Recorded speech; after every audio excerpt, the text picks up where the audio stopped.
Trekking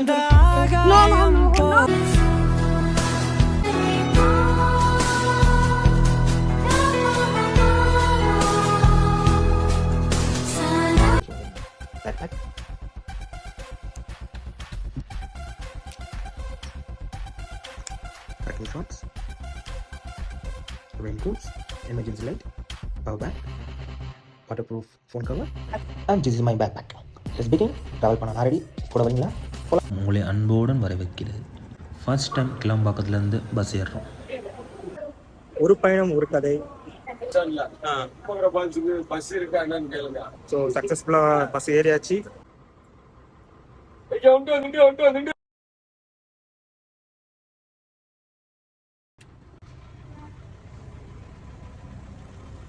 அப்புறம் கிளம்புறாங்க, போயிட்டு வரேன். நல்ல விஷயம் பண்ணுவோம். ஏன் எந்த டிரைவரும் பண்ணாலும் எனக்கு தெரியாது. ஆனா நீங்க நின்று அதுக்காக டைம் ஒதுக்கி பண்ணல பஸ்ல பாத்திருக்கீங்க திருக்குறள். கண்டிப்பா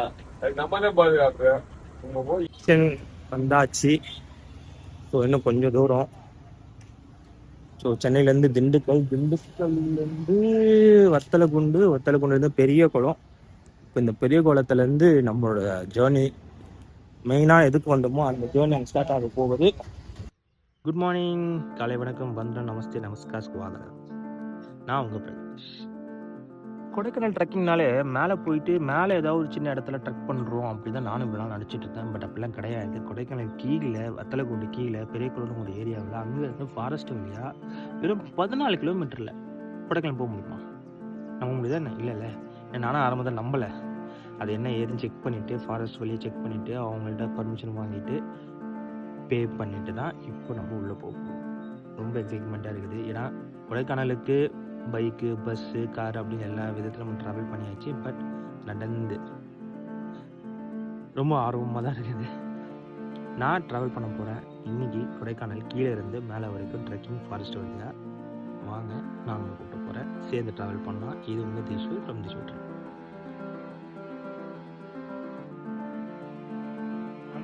தனியாக ஒருத்தர் வந்தால் பிரச்சனை கிடையாது. சரிங்களா? நம்ம தனி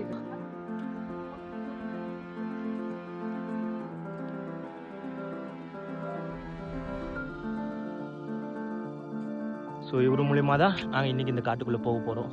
நிறைய பாதை, நிறைய கதை, நிறைய ட்ரெக்கிங் போயாச்சு. லைஃப்பில் இதான் முதல் தடவை கொடைக்கானலை வந்து நடந்து போகும்னு தெரிஞ்சுக்கிட்டு இந்த வருஷம் எனக்கு கிடைச்ச புதிய தகவல். அது தெரிஞ்சுக்கணும், அனுபவம் பண்ணணும், அதுதான் வந்தது. ஸோ ஐயா பேர் முத்துசாமி. அவரோட உதவியால் இன்றைக்கி கொடைக்கானல் நடந்து போகும். ரொம்ப எக்ஸ்பீரியன்ஸ் அதில். ஸோ நான் ட்ராவல் பண்ணுறேன், என் கூட சேர்ந்து ட்ராவல் பண்ணுங்கள். அடுத்த ட்ரிப்புக்கு உங்களுக்கு ஹெல்ப்ஃபுல்லாக இருக்குன்னா யூஸ் பண்ணுங்க.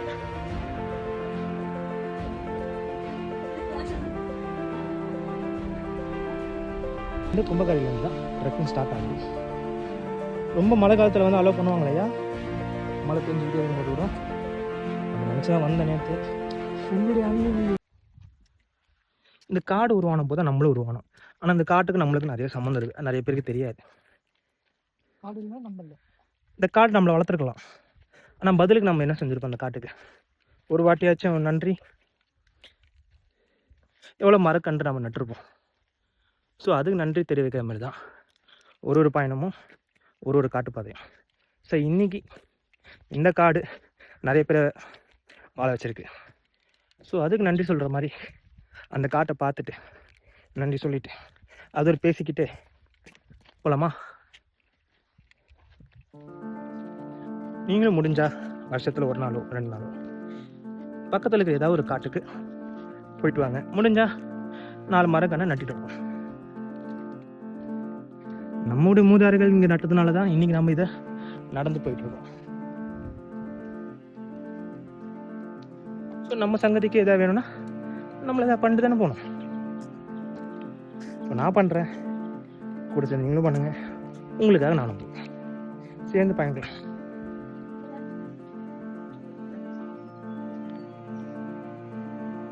ஒரு அரை மணி நேரம் நடந்துருப்போமா? அரை மணி நேரம் ஜாஸ்தியா? ஜாஸ்தி கரெக்டாக 2 வருஷம் ஒரே இப்போ தான் வரும். அதனால அரை மணி நேரம் பண்ணணும்.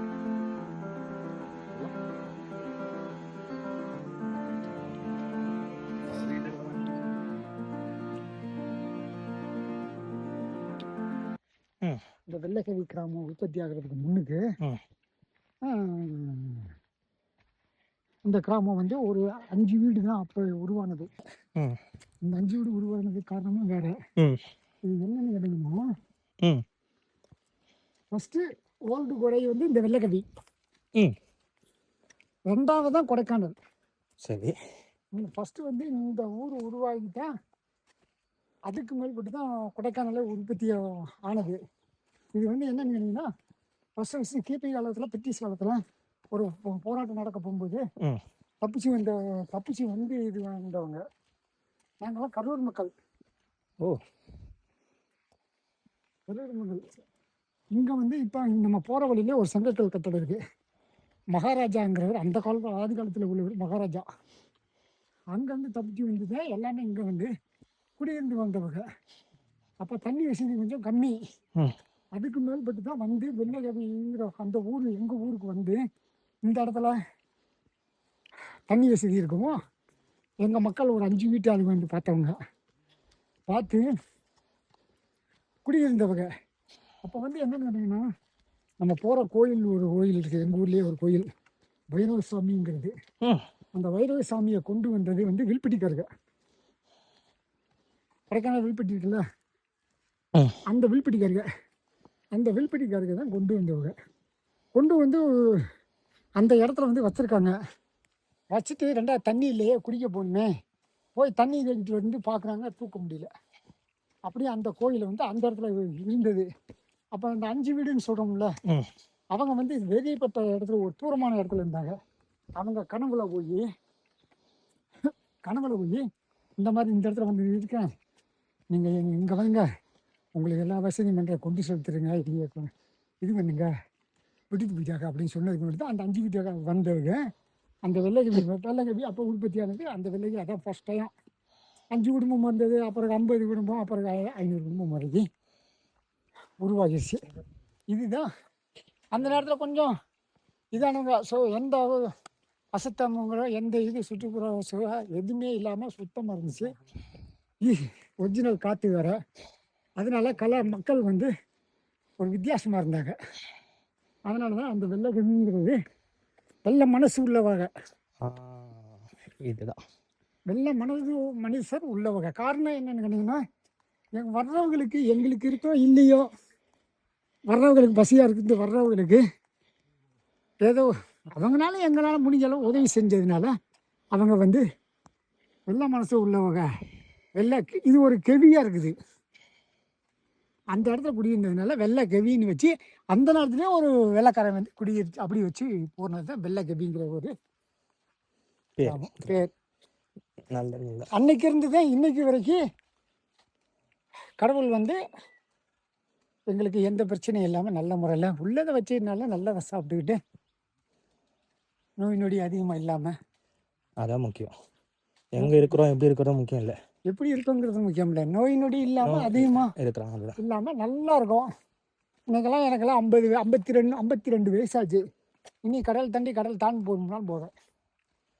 எங்களுடைய இது சிட்டியில் இருக்க முடியாது, சிட்டியில் இருக்கிறவங்களுக்கு முடியாது. எங்களுக்கு வந்து அதான் இன்னைக்கு வரைக்கும் இவ்வளோ வயசாகியும் எல்லா வசதியும் பண்ணியிருக்கேன், எந்த பிரச்சனையும் இருந்தது கிடையாது. காய்ச்சல் வந்து வர்றதே அது இயற்கை. கிளவிக்க முடியாத பட்சத்தில் அது இயற்கை. ஆனால் அந்த வயசு வரைக்கும் குடியிருந்து வாழ்றா பார்த்தீங்களா, அதுதான் பெருசு, மகிழ்ச்சியான விஷயம் தான். அதுதான் பெருசு. அதுதான் எங்களுடைய இது.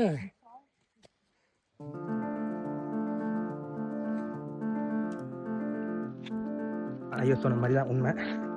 சிட்டி வாழ்க்கையை வாழ்ந்தவங்களுக்கு இது கம்ஃபர்ட் ஜோன் கிடையாது. கம்ஃபர்ட் ஜோனில் இருக்கிறவங்களால முன்னேற்றங்கிறது ஒரு தடையாக தான் இருக்கும்.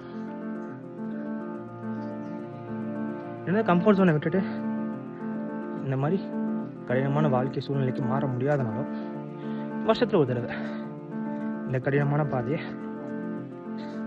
அவ்வப்போது ட்ரை பண்ண. முதல் கட்டிடம்